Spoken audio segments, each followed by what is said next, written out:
ನಮ್ಮ ದೇವರು ಕರ್ತನಾದ ಯೇಸು ಕ್ರಿಸ್ತನ ನಾಮದಲ್ಲಿ ಅನುದಿನದ ಆಹಾರ ಪ್ರಿಯರಿಗೆ ಪ್ರೀತಿಯ ಶುಭಾಶಯಗಳು.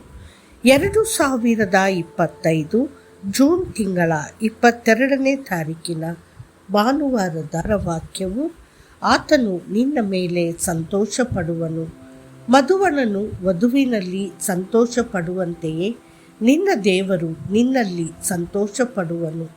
ಯೆಶಾಯ 62:5. ದೇವರು ನಿಮ್ಮ ಮೇಲೆ ಸಂತೋಷ ಪಡುವಂತೆಯೇ ನೀವು ಆತನಲ್ಲಿ ನಿರಂತರವಾಗಿ ಸಂತೋಷ ಪಡಬೇಕೆಂದು ಅವನು ಹಂಬಲಿಸುತ್ತಾನೆ.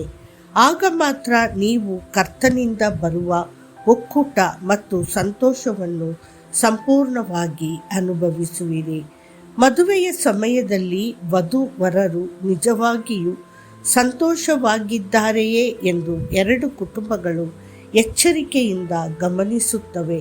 ಅವರ ಮುಖಗಳಲ್ಲಿ ಸ್ವಲ್ಪವಾದರೂ ದುಃಖವಿದ್ದರೂ ಅವರ ಪ್ರೀತಿ ಪಾತ್ರರು ಆ ಕಾರಣವನ್ನು ತೆಗೆದುಹಾಕಿ ಸಂತೋಷವನ್ನು ಪುನಃಸ್ಥಾಪಿಸಲು ಶ್ರಮಿಸುತ್ತಾರೆ. ಅದೇ ರೀತಿ ಗಂಡ ಹೆಂಡತಿಯರು ಸಾಮರಸ್ಯದಿಂದ ಬದುಕಿದರೆ, ಒಬ್ಬರಿಗೊಬ್ಬರು ಸಂತೋಷವನ್ನು ತರುತ್ತಿದ್ದರೆ ಮತ್ತು ತಪ್ಪು ಗ್ರಹಿಕೆಯನ್ನು ತಪ್ಪಿಸಿದರೆ ಅವರ ಮನೆ ಸುಂದರವಾಗಿ ನಿರ್ಮಿಸಲ್ಪಡುತ್ತದೆ ಮತ್ತು ಕರ್ತನು ಖಂಡಿತವಾಗಿಯೂ ಅವರ ಮೇಲೆ ಸಂತೋಷ ಪಡುತ್ತಾನೆ. ಆದರೆ ಅನೇಕ ಲೌಕಿಕ ವಿವಾಹಗಳಲ್ಲಿ ಸಂತೋಷವು ಬೇಗನೆ ಮಾಯವಾಗುತ್ತದೆ. ಕಹಿ ಮತ್ತು ಕಲಹವು ಶೀಘ್ರದಲ್ಲೇ ಪ್ರವೇಶಿಸಿ ಹೊಸ ಜೀವನದ ಸಂತೋಷವನ್ನು ಹಾಳು ಮಾಡುತ್ತದೆ.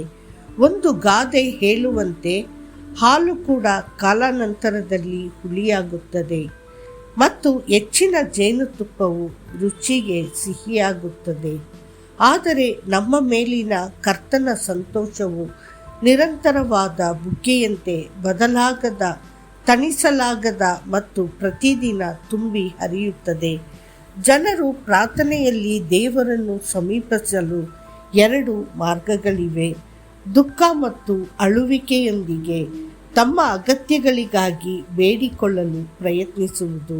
ಎರಡನೆಯದು ಸಂತೋಷ ಮತ್ತು ಕೃತಜ್ಞತಾ ಸ್ತುತಿಯಿಂದ, ನಂಬಿಕೆಯಿಂದ ಆತನನ್ನು ಸ್ತುತಿಸುವುದು ಮತ್ತು ಆತನು ಮಾಡಲಿರುವ ವಿಷಯಗಳಿಗಾಗಿ ಆತನಿಗೆ ಧನ್ಯವಾದ ಹೇಳುವುದು. ಮತ್ತು ಉತ್ತಮ ವಿಧಾನವು ತುಂಬ ಸ್ಪಷ್ಟವಾಗಿದೆ. ಕೆಲವು ಪ್ರಾರ್ಥನೆಗಳು ಗೊಣಗುವಿಕೆಯಿಂದ ತುಂಬಿರುತ್ತವೆ.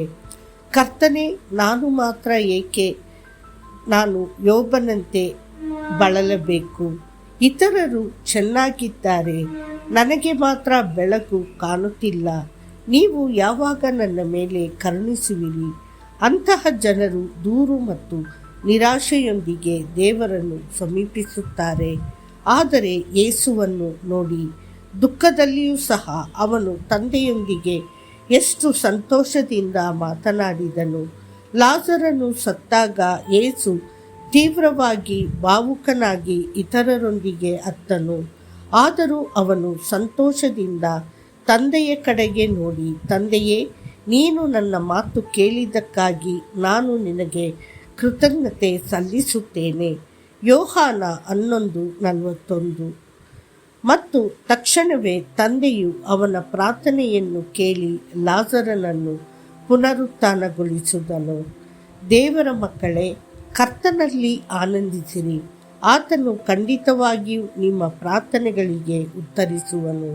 ಮತ್ತಷ್ಟು ಹೆಚ್ಚಿನ ಜ್ಞಾನಕ್ಕಾಗಿ ನನ್ನ ಆನಂದವು ನಿಮ್ಮಲ್ಲಿ ಉಳಿಯಬೇಕೆಂತಲೂ ನಿಮ್ಮ ಆನಂದವು ಪೂರ್ಣವಾಗಬೇಕೆಂತಲೂ ನಾನು ಇವುಗಳನ್ನು ನಿಮಗೆ ಹೇಳಿದ್ದೇನೆ.